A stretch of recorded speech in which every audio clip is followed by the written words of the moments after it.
بسم الله الرحمن الرحيم.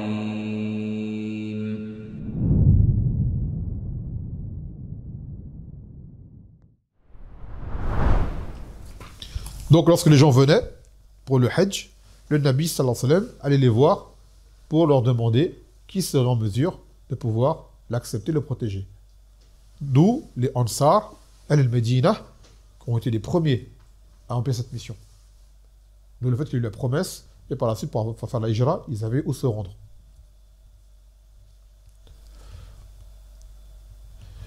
Yaqul,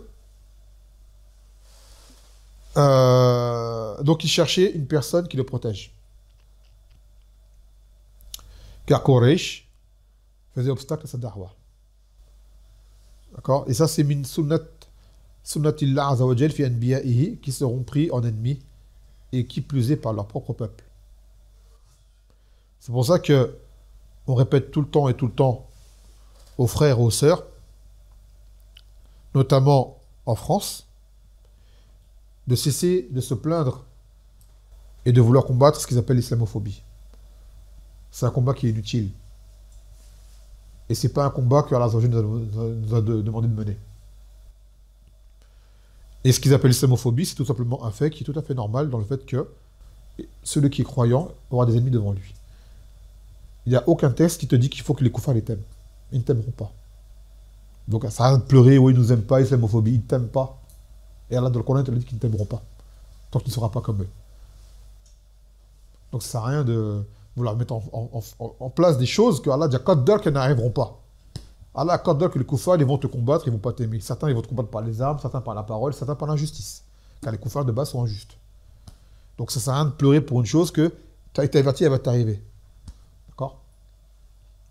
Comme quelqu'un, je ne sais pas, on lui dit jeûne Ramadan, pour qu'il jeûne, j'ai faim. Oui, bah c'est ça le siyam. Siyam, c'est pour avoir faim. Ah, mais j'ai soif. Mais c'est ça le siyam. C'est pour que tu vas avoir soif. Je suis fatigué, c'est ça le siyam. Quand tu sais que tu vas jeûner, tu sais ce qui t'attend devant toi. C'est ça l'épreuve, c'est ça le mérite. Donc quelqu'un dit je suis musulman, moi il m'aime pas. Bah oui, c'est ça être musulman, c'est que les koufars vont pas t'aimer. Tu vois. Et toi, tu dois vivre avec cela. Et malgré tout, cette haine qu'ils ont envers toi ne doit pas te pousser à être toi injuste envers eux. Ne rends pas le mal par le mal. Idfa billati ahsan, comme Allah Ta'ala, repose de la meilleure façon.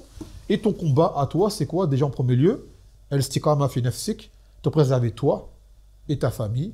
Ya ayyuhallazina amanu qu anfusakum wa ahlikum nara. Vous qui avez cru, protégez vos propres personnes et vos familles. Première chose, tu adores Allah Azza wa Jal, et après, à ton niveau, tu appelles à l'islam. On ne te dit pas, fais-toi aimer par les koufars. Ils ne t'aimeront pas. D'accord? Allah t'as pas le droit de te faire aimer par eux. Et de vivre avec eux, le bon vivre. Non, ça, c'est pas demander. Ce qui est demandé, c'est justement, tu te désavoues d'eux, tu te différencies d'eux, et tu leur fais comprendre le mal qu'ils font. Ah, tu verrais que main dans la main, tu vas aller nulle part comme ça. Et c'est ça que les gens aujourd'hui, quand ils parlent d'islamophobie, c'est ça qu'ils veulent dire par là. On veut vivre avec vous et être égaux. Alors que tu n'as pas le droit de vivre avec eux et d'être égal avec eux. Si ce n'est en faisant apparaître ta religion. Et à partir du moment où tu vas faire apparaître ta religion, eh bien ils vont encore moins t'aimer. Ça va le soi. Par contre, tu as peut-être des gens, ils ne vont pas t'aimer, mais ils vont te laisser faire. Certains, ils ne sont pas, on va dire, ils n'ont pas une hostilité agressive. Tu vois. Et la plupart vont faire en sorte de te mettre des bâtons dans les roues. Donc on le dit encore aux gens, arrêtez de pleurnicher. Islamophobie sont des koufars, donc c'est normal, ils ne t'aiment pas. Vous voyez? Donc ne viens pas ici chez eux t'imposer et dire on veut ci, on veut ça. Tu n'auras que ce que Allah la candale que tu vas avoir. Et ton combat, c'est pas d'avoir du halal à la cantine.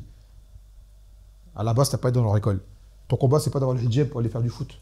À la base, tu n'as pas allé jouer au foot. D'accord? Ton combat, c'est pas d'être videur avec ta barbe. Tu n'as pas à être videur. Et ainsi de suite. D'accord? Ton combat, c'est pas de vouloir avoir des sièges à l'Assemblée nationale. Tu n'as pas à jouer avec leurs lois. Tu n'as rien à faire là-dedans. D'accord? Ton combat, c'est pas d'aller voter pour Mélenchon ou je ne sais qui. Tu n'as pas à voter. Les votes, tels que le conçoivent, ne sont pas permis dans la religion. La démocratie, c'est pas dans l'islam. Donc, vous vous battez pour des choses à la base qui ne vont pas permises de base. Ils veulent des droits qui ne leur reviennent pas même en islam. C'est-à-dire, même dans un pays islamique, tu n'auras pas le droit de le faire. Comme tu le fais là. Donc, que dire chez les koufars? Tu vois. Et comme on dit, les gens ne se battent que pour leur ventre et pas pour le tawhid. Le droit d'Allah Azza wa Jal, il est en dernier. Ils veulent leurs droits à eux. Ou du moins ce qu'ils pensent être leurs droits. qui ne sont pas des droits. Ce sont des caprices. Vous voyez? Ce sont des caprices. Des caprices d'enfants gâtés. Et le vrai combat, c'est appeler le tawhid. Et de rester mustaqim autant que possible. Wala tamutunna illa wa antum muslimun. Et qu'il y a des gens, juste pour avoir leurs droits, on entend des choses tellement immondes dans la bouche de certains musulmans, juste pour avoir ce qu'ils pensent être leurs droits, des paroles de ridda, d'apostasie, des paroles de zandaqa, d'hypocrisie, pour avoir ce qu'ils pensent être leurs droits. Donc avant ton droit à toi, le droit d'Allah Azza wa Jal. Et ton droit à toi auprès d'Allah Azza wa Jal, c'est Allah yu'adhib man la yushriku bihi shay'a. Que Allah Azza wa Jal ne châtiera pas. C'est ça ton droit à toi, c'est que Allah ne te châtiera pas si tu l'adores sans rien lui associer. Et en plus, quand on dit droit, c'est pas une chose qu'Allah te doit, c'est une chose qui s'impose à lui-même.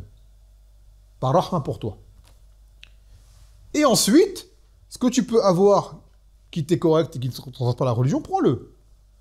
Mais sans en faire un combat majeur. Ton combat majeur, c'est celui-ci. Adorer Allah sans rien lui associer. Et donne-toi le moyen de le faire. D'accord? Il faut que tu donnes ton combat, c'est de te donner le moyen d'adorer Allah sans rien lui associer. De suivre Mohammed sallallahu alayhi wa sallam. En dehors de ça, tous les autres combats, c'est que du vent. C'est que du vent, les autres combats. Se battre pour les droits de la femme, se battre pour les droits des noirs, se battre pour les droits de ceci, les droits de cela, les droits des enfants, hein, l'écologie, et je ne sais quoi. Tout ça, c'est à la base, ça rentre dans l'islam. Tout le monde a son droit dans l'islam. La femme, elle a son droit dans l'islam. L'enfant, il a son droit dans l'islam, il a son droit dans l'islam. Comme on dit il y a quelques jours. Les couleurs, chacun par rapport à son ethnie, il a son droit dans l'islam. Pas faire un combat au-dessus de ce qu'il mérite. C'est une perte de temps. Et ça amène à hizbi, à sectarisme. C'est-à-dire celui qui est avec toi, c'est ton allié. Celui qui n'est pas avec toi, voilà. Il n'est pas dans le combat, lui. Et alors? Tu vois? Et ça crée tous ces organismes, tous ces partis, tous ces groupes. Parce que le combat, c'est pas le tawhid. Tu vois? C'est pas le tawhid. فقال النبي صلى الله عليه وسلم فقريش les ont empêchés de retransmettre le message. Est-ce que le Nabi sallallahu alayhi wa sallam est parti crier ce sont des islamophobes, Quraysh? Il m'empêche. C'est pas il m'empêche de faire des choses de la dunya qui font plaisir, c'est il m'empêche de faire da'wah. Donc les gens qui seraient le plus amenés à devoir se plaindre sont les prédicateurs. Et pourtant, excusez-moi le terme, aujourd'hui, ce sont les plus gros vendus, c'est eux. Les plus gros vendus, ce sont les gens qui parlent de l'islam de façon générale. Qui font le plus de concessions, ce sont eux. Et qui ouvrent les portes aux gens à l'égarement, ce sont eux. Pourquoi? Pour te permettre de pouvoir vivre au milieu des koufars. Vivre tranquille. Malheureusement, alors d'appeler les gens justement à ce que le Nabi sallallahu alayhi wa sallam a appelé, et pour preuve, le Nabi sallallahu alayhi wa sallam avait besoin de protection pour ce qu'il faisait. Aujourd'hui, tu as des gens, ils ont des problèmes, ils disent qu'ils font de darwa, dès qu'ils ont le problème, ils font une cagnotte pour appeler un avocat. Pour défendre mes droits. Mais t'as pas compris, toi. T'as pas compris. Et qu'est-ce qui s'est passé une fois que le Nabi sallallahu alayhi wa sallam a vu qu'il ne pouvait pas faire de darwa? Qu'est-ce qu'il a fait? Il est parti. T'as des gens qui disent ouais, la hijra, c'est pas la solution à tout. Ah ouais. La solution à tout, c'est le tawhid. Sans aucun doute. Et ce tawhid, il faut que tu le concrétises et que tu l'appliques. En France, tu ne pourras pas. Tu peux dire ce que tu veux, tu ne pourras pas. La yumkin an takum bi tawhid Allah azza wa jal ala wajh tam fi hada zaman fi hada al-balad. Déjà en pays d'islam, c'est dur. C'est une réalité. Tu vas dans des pays d'islam, tu as du shirk devant toi, et si tu appelles le tawhid, tu vas prendre des dourous. Peut-être que tu n'auras pas en France. Ça va, c'est pas vrai. Tu as des endroits, les gens, ils font du shirk, tu vas leur dire, tu vas appeler le tawhid, ils vont te massacrer. Chez des gens qui se disent musulmans. Certes. Et malgré tout, en toi-même, tu pourras le faire. Bismillah ta'ala. Donc te faire croire que le combat principal, d'accord, tout le monde va te dire, oui, c'est le tawhid, on est d'accord avec ça.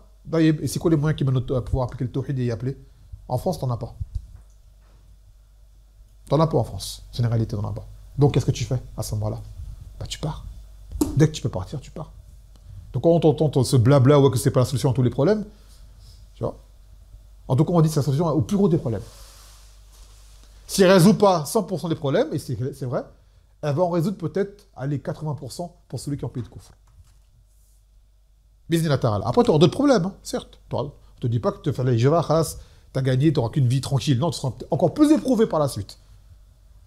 Mais dans les choses qui sont valables. Pas ton hijab pour aller jouer au football. Pas tabac pour travailler à Carrefour. Non, c'est pas ça, c'est le problème. Tu auras d'autres problèmes. Mais des problèmes dignes d'un croyant, qui ont élevé Bizina Ta'ala en degrés. Comme Allah Ta'ala, nous allons vous éprouver, c'est ce qu'on connaisse ceux qui luttent vraiment et ceux qui sont patients. Donc jusqu'à la fin de ta vie, tu seras éprouvé. Que tu sois à New York, que tu sois à Paris, que tu sois à El Medina ou à Mecca, tu seras éprouvé. Cependant, tu auras une épreuve digne. Ah ben, tes épreuves, elles sont humiliantes. Elles sont rabaissantes. Et tu sais que tu dis, j'aurais été dans un pays d'islam, on ne m'aurait pas fait ça. J'aurais d'autres épreuves, mais pas celle-ci. Malheureusement. Donc le Nabi sallallahu alayhi wa sallam a cherché des gens qui le protègent pour sa da'wah et qu'il a trouvé par la suite les Ansar. Donc qu'est-ce qu'il a fait? Il est parti les rejoindre. Il a fait sa hijra.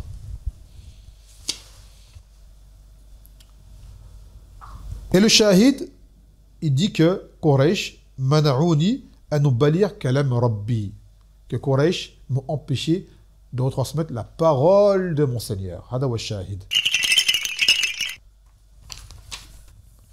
ثالثا الصبر على الأذى في تبليغ القرآن والسنة للناس. Qu'il faut patienter, endurer face aux obstacles et aux nuisances lorsque l'on retransmet le Coran et la sunna aux gens. C'est inévitable que tu vas devoir affronter. Donc comme on dit une fois de plus, il faut arrêter les jérémiades, islamophobie, ça ne sert à rien. Au contraire, prépare-toi à ce qui va t'arriver lorsque tu vas faire da'wah. Justement, quand ça va arriver, comme a dit الصحابة هذا ما وعدنا الله ورسوله وصدق الله ورسوله. Et justement, lorsque les Sahaba ils ont vu les ennemis s'assembler autour d'eux, ils ont dit c'est ce que Allah et son messager nous ont promis. T'imagines, ils sont devant l'ennemi, ils disent voilà ce que nous a promis, ça va arriver. Ils ont dit et Allah et son messager ont dit vrai. Et cela leur a ajouté quoi? De la foi. Alors qu'aujourd'hui, ça nous fait pleurer, ça nous fait fuir. Et dire ouais, comme si on avait été trahis. Pourquoi ça m'arrive tout ça alors que je suis un croyant? Pourtant, je fais la salade, je fais le siyam, pourquoi j'ai des problèmes? Bah, c'est parce que tu es un croyant. Tu fais la salade, tu fais le siyam. Ça va avec. Comme quelqu'un qui va sous la pluie, il dit pourquoi je suis mouillé? Tu vois? Parce que tu es sous la pluie. Tu ne peux pas être mouillé. Reste chez toi. Tu vois? Ah, mais courir entre les gouttes, tu n'y arriveras pas. Même tu mets un parapluie, tu vas être mouillé. Tu n'échapperas pas aux gouttes d'eau. Donc tu ne veux pas être mouillé, reste chez toi. Même chez toi, tu n'es pas à l'abri qu'il n'y ait pas une fuite d'eau, ça explose chez toi et tu es trempé. Et... Quand l'épreuve elle vient où tu sois. Hein. Tu veux fuir la pluie, tu arrives chez toi, il y a une fuite d'eau, ta tuyauterie elle explose, ça y est, ta maison est inondée. Tu dis, subhanallah, j'ai évité la pluie, chez moi c'est inondé maintenant. Si Allah, où que tu sois, si Allah il veut t'éprouver, il va t'éprouver. Donc va de l'avant. Allah va de l'avant, c'est mieux. Mais selon tes capacités, bien sûr. Ah, mais les pleurnicheries, les plaintes, Wallah, à la main, c'est comme si tu critiquais ce qu'Allah il avait déjà Qaddar pour toi.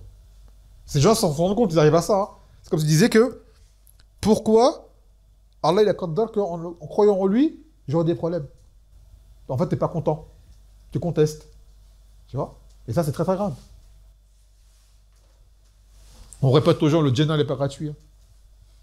Le Jannah, quand le Nabi sallallahu alayhi wa sallam, que le Jannah est plus proche de l'un d'entre vous que lacets de sa chaussure. Et le feu aussi. Le Jannah, il est proche, mais il n'est pas gratuit. Il n'est pas gratuit. Et les gens, ils veulent avoir une vie tranquille et avoir le Jannah à la fin. On dit non, ça va pas ensemble. Si tu veux le Jannah, il va falloir que tu subisses quelque chose en ce bas monde.